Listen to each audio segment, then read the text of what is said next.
लहान असताना मला वाटायचं की घर म्हणजे फक्त चार भिंती. पण मोठी होत गेले ना तसं समजलं खरं तर घर म्हणजे मम्मीचं प्रेम आणि दादांचा आधार आहे.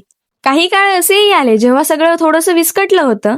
मम्मीच्या मनात कितीतरी वादळे होती तरीही ती खचून न जाता प्रत्येक त्या काळात दादांचा आणि आम्हा बहीण भावांचा आधार बनली होती. दादा तुमच्या प्रत्येक छोट्या गोष्टीत आमच्यासाठी काळजी कायम जाणवते आम्हाला. स्वतःच्या मनात कितीही चिंता असल्या तरी घरातल्या सगळ्यांना हसत ठेवायचं, त्यांना काही कमी पडू द्यायचं नाही, ही ताकद प्रत्येकाकडे नसते. तुमच्या प्रेमात मोठे मोठे डायलॉग्स तर नाहीत, पण छोट्या छोट्या गोष्टीत खूप प्रेम आहे. मम्मीची काळजी आणि दादांचा सायलेंट सपोर्ट. तुम्हा दोघांमुळे घर म्हणजे काय असतं हे मला समजलं.